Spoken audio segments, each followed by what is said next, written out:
अऊज़ु बिल्लाहि मिनश शैतानिर रजीम बिस्मिल्लाहिर रहमानिर रहीम। अल्लाह के फजलो करम से सूरह बकरा आयत नंबर 40 की तिलावत करते हैं। या बनी इसराईल अज़्कुरू नेमती यल्लाती अनअमतु अलैकुम व औफू बिअहदी ऊफी बिअहदिकुम व इय्या फरहबून।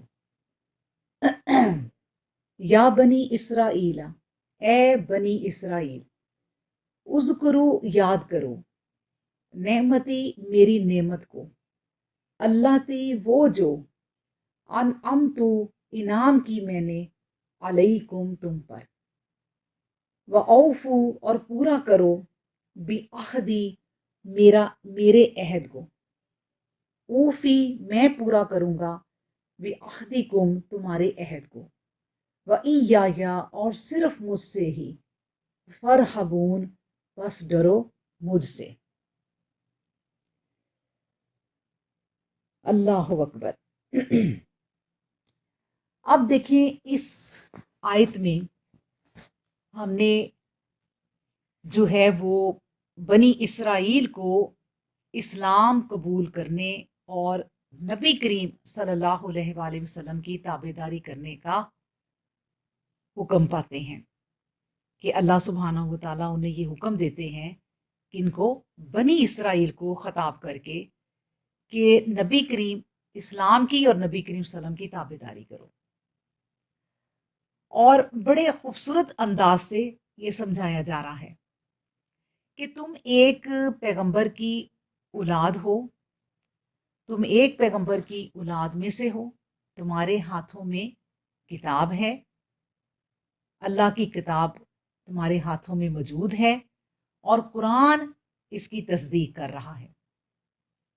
मतलब ये कि तुम्हें जो तुरात दी गई है वो अल्लाह की ही किताब है और कुरान इसकी तस्दीक करता है।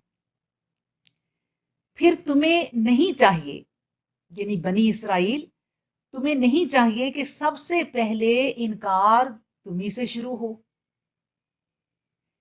इसराइल हजरत याकूब अलैहिस्सलाम का नाम था, तो गोया इनसे कहा जाता है कि तुम मेरे साले और फरमाबरदार बंदे की औलाद हो।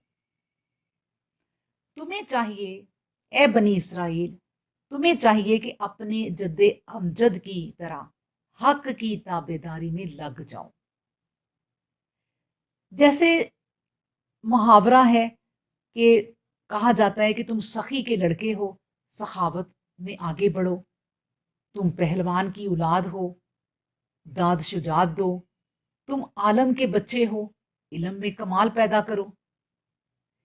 इसी तरह ये जो आयत यहाँ रखी गई है, इस मजमून की एक और आयत जो है वो कुरान पाक में अल्लाह सुब्हानहू व तआला ने इस तरह भी बयान की है कि ज़ुरियता मन हमलना मा नूहिन इन्नहु काना अब्दन शकूरा, यानी हमारे शुक्रगुजार बंदे हजरत नूह अलैहिस्सलाम के साथ जिन्हें हमने एक आलमगीर तूफान से बचाया था, ये इनकी औलाद है।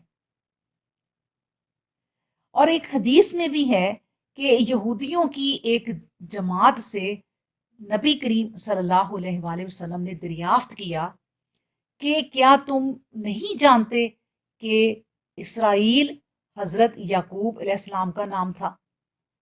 वो सब कसम खाकर कहते हैं कि वल्लाह ये सच है। तो नबी करीम सल्लल्लाहु अलैहि वसल्लम ने कहा कि ए अल्लाह तू गवाह रहना। अब देखिए इसराइल के लफ्जी मायने जो हैं वो हैं अब्दुल्ला के। तो अल्लाह सुब्हानहू व तआला उनको मुखातिब करके ये बातें कर रहे हैं। इस आयत में ये बयान है कि इन नेमतों को उन नेमतों को याद दिलाया जाता है जो कुदरत कामला की बड़ी बड़ी निशानियां थी, जो खास इस कौम को मिली थी। वो क्या थी? मसलन पत्थर में से नहरों को जारी करना, मनोसलवा उतारना, फिरौनियों से आजाद करना, इन्हीं में से अंबिया और रसूलों को महबूस करना। ان میں سلطنت اور بادشاہی عطا فرمانا وغیرہ وغیرہ۔ ان کو ہدایت دی جاتی ہے کہ میرے وعدوں کو پورا کرو، یعنی میں نے جو عہد تم سے لیا تھا کہ جب محمد صلی اللہ علیہ وآلہ وسلم تمہارے پاس آئیں اور ان پر میری کتاب قرآن کریم نازل ہو تو تم اس پر اور آپ کی ذات پر ایمان لانا۔ وہ تمہارے بوجھ ہلکے کریں گے اور تمہاری زنجیریں توڑ دیں گے اور تمہارے طوق اتار دیں گے، اور میرا وعدہ بھی پورا ہو جائے گا کہ میں تمہیں اس دین کے سخت احکام کے متبادل آسان دین دوں گا۔ اللہ اکبر۔ اب ایک جگہ قرآن پاک میں اللہ سبحانہ و تعالیٰ سورۃ مائدہ میں فرماتے ہیں کہ وقال اللہ انی معکم لئن اقمتم الصلاۃ وآتیتم الزکاۃ، یعنی اگر آگے تک کی آیت ہے، یعنی اگر تم نمازوں کو قائم کرو گے، زکوٰۃ دیتے رہو گے، میرے رسولوں کی ہدایت مانتے رہو گے، مجھے اچھا قرضہ دیتے رہو گے، تو میں تمہاری برائیاں دور کر دوں گا اور تمہیں بہتی ہوئی نہروں والی جنت میں داخل کروں گا۔ اللہ اکبر۔ تو اللہ سبحانہ و تعالیٰ نے بنی اسرائیل کو خطاب کر کے اس آیت میں اور قرآن میں اور جگہ بھی ان کو اپنی نعمتوں کا احساس دلایا ہے، اور بنی اسرائیل کو سمجھایا جا رہا ہے کہ جب مذہبی جماعت کی عزت و حرمت کا اصلی سبب اللہ تعالیٰ ہی کا نام ہے، اور اسی لیے لوگ اس کو اکرام و احترام کی نظر سے دیکھتے ہیں، تو اس کے لیے کبھی یہ جائز نہیں ہو سکتا کہ وہ غیر اللہ سے بھی ڈریں۔ اس میں اللہ سبحانہ و تعالیٰ نے جو آخری لفظ آیت میں کیا وَإِيَّايَ فَارْهَبُونَ، کہ میری نعمتوں کو یاد کرو، اور وَإِيَّايَ صرف اور صرف فَارْهَبُونَ مجھ سے ہی ڈرو۔ تو اس لیے یہ جائز نہیں ہو سکتا کہ وہ غیر اللہ سے بھی ڈریں، بلکہ اسے صرف ایک ہی ذات کا خوف اپنے دل میں چاہیے، اور یاد رکھیں کہ ایک دل دو ڈر کبھی جمع نہیں ہو سکتے، اور نہ ہی ایک سینے میں دو دل۔ یاد رکھیں کہ اللہ ہی اس کا حقدار ہے کہ اس سے ڈرا جائے۔ اگر تم ایمان والے ہو، اللہ قرآن میں کہتا ہے کہ اگر تم ایمان والے ہو تو اس کا خیال رکھو کہ صرف اللہ سے ڈرا جائے۔ اللہ اکبر۔ اللہ سبحانہ و تعالی ہمیں جو کچھ ہم یہ پڑھتے ہیں اس پر عمل کرنے کی توفیق عطا فرمائے۔